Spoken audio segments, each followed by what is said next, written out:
Chers amis, je suis Rav Azriel Cohen Arazi de Jérusalem et je m'adresse à vous en toute urgence. La semaine dernière, un homme a assassiné sa femme en Israël devant ses propres enfants. Ce genre de cas, malheureusement, ils se produisent énormément en Israël, en France et ailleurs. Et ces dernières années, il y a eu une augmentation terrible. En 2018, par exemple, en Israël, 20 000 cas de violence conjugale ont été signalés à la police. Et vous comprenez bien qu'il y a tellement et tellement de cas qui n'ont pas été signalés à la police.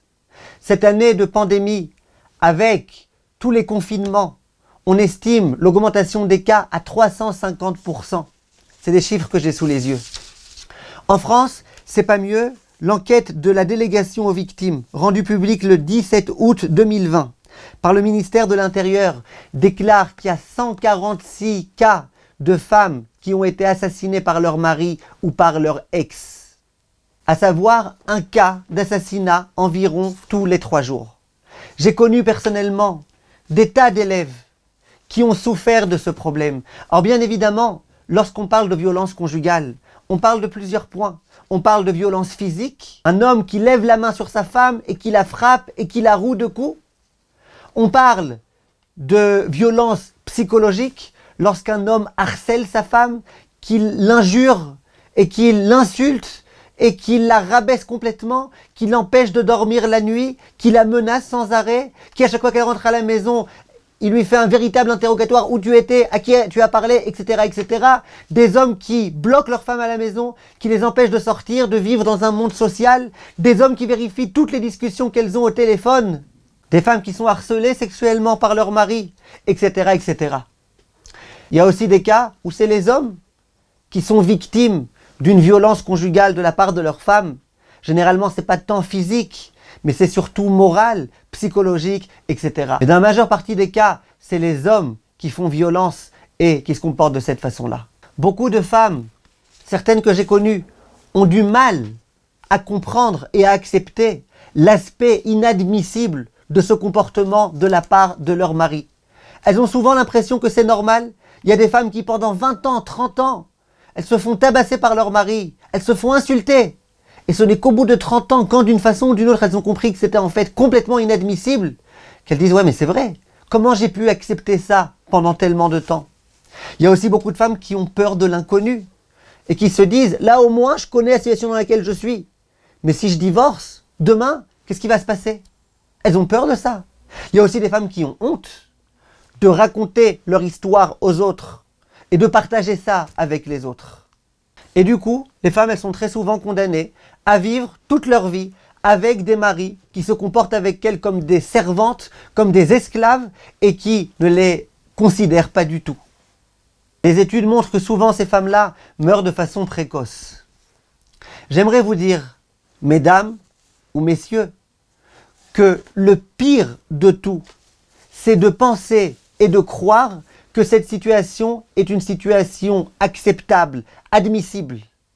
Le premier point à comprendre, et nous allons donner des conseils pratiques, Bezrat Hashem, c'est de savoir qu'il ne faut pas accepter cette chose-là. La plupart des femmes qui se laissent battre par leur mari, ce sont des femmes qui, ainsi que les études l'ont montré, manquent énormément de confiance en elles. Elles ont un complexe d'infériorité. Elles pensent qu'elles ne valent rien.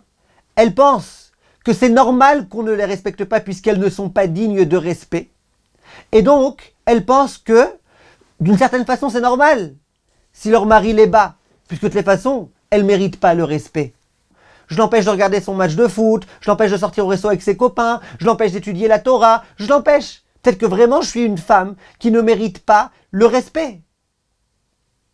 Ça, c'est la première erreur qui est souvent commise. Deuxième erreur, la plupart des femmes qui sont victimes de ce genre de choses, on a remarqué que c'était des femmes qui, lorsqu'elles étaient jeunes, elles ont vécu exactement ce même schéma auprès de leurs parents. Le père qui frappait la mère, qui lui hurlait dessus, qui l'insultait de tous les noms, etc., etc. Et là, à nouveau, la femme, elle a vécu ça chez ses parents, donc elle a, quelque part dans son subconscient, l'impression que pour pouvoir vivre une vie de femme mariée, eh ben, il y a un sacrifice à faire, il y a un prix à payer. Le prix, c'est d'être prête quelquefois à se faire tabasser ou alors à se faire insulter et rabaisser.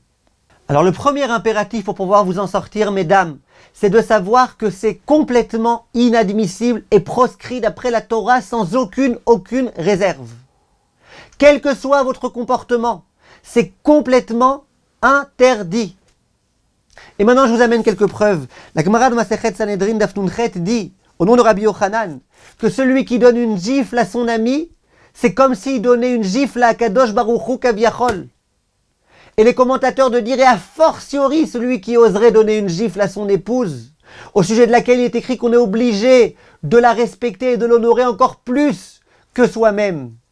La Gemara dit que celui qui lève la main sur son ami, il a simplement levé la main. Il est considéré comme étant un rachat, comme étant un mécréant. L'un des Rishonim, qui s'appelait le Maharam de Rothenburg, qui a vécu en 1215, écrit la chose suivante. Aval Khalila, Khalila, les Shum Ben Brit, Measot Zot. Il dit Chazve Shalom qu'un juif se permet de se comporter de cette façon-là. Un juif, ça frappe pas sa femme. Après, il continue et il dit Veaose, Yesh l'achmiro l'nadoto l'alkoto. Il dit celui qui fait ça, il faut l'excommunier, il faut le punir. Un autre géant de la Torah du XIVe siècle, le Rav Chaim Paladji, dit exactement la même chose. Celui qui frappe sa femme non seulement elle peut s'en aller, mais en dehors de ça, on peut même aller jusqu'à lui couper la main et l'excommunier. Et ensuite, il emploie des mots très très forts.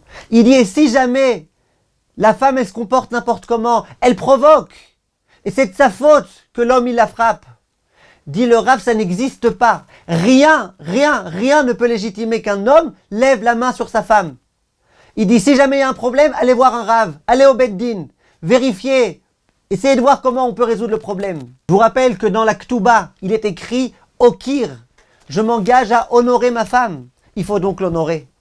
J'ai entendu du Rav Crispin, qui était le bras droit du Rav Ovadia Yosef. De sa propre bouche, il a raconté qu'un jour, il y a un couple qui est venu voir le Rav Ovadia Yosef, il y avait quelques petits soucis. L'homme, c'était un homme érudit en Torah, etc., etc. À un moment donné, la femme, elle a dit au Rav Ovadia, écoutez, moi j'en peux plus, mon mari parfois il lève la main sur moi. Le Rav Ovadia, d'un coup, il le regarde, le mari, il lui dit, c'est vrai ce qu'elle dit ta femme?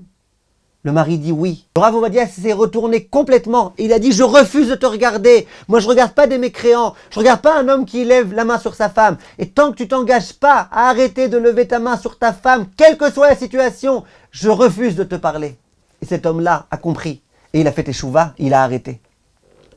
L'un des grands rabbanim du monde sioniste, qui s'appelle le Rav Yaakov Ariel, a tranché de façon explicite, lors d'un cas qui s'est présenté il y a quelques années, qu'un homme qui se permet de frapper sa femme, on ne peut pas le compter parmi le minyan. S'il y a 9 hommes et lui, il n'y a pas de minyan. On ne peut pas le faire monter à la Torah. Pourquoi? C'est quelqu'un qui est complètement à exclure de la communauté de par ce comportement. Donc mesdames, je voulais que vous sachiez, ce n'est pas normal qu'un homme lève la main sur sa femme. Messieurs, c'est pas normal qu'une femme lève la main sur son mari ou qu'elle l'insulte de tous les noms devant les enfants ou pas devant les enfants. C'est pas normal, c'est le premier point à comprendre. À partir du moment où vous comprendrez que c'est pas normal, vous allez voir que vous serez sur le chemin de vous sortir, Bezrat Hashem, de ces problèmes. Bien évidemment, vous allez me dire, mais comment? On a peur de l'inconnu, qu'est-ce qu'on va faire? Qui va nous aider?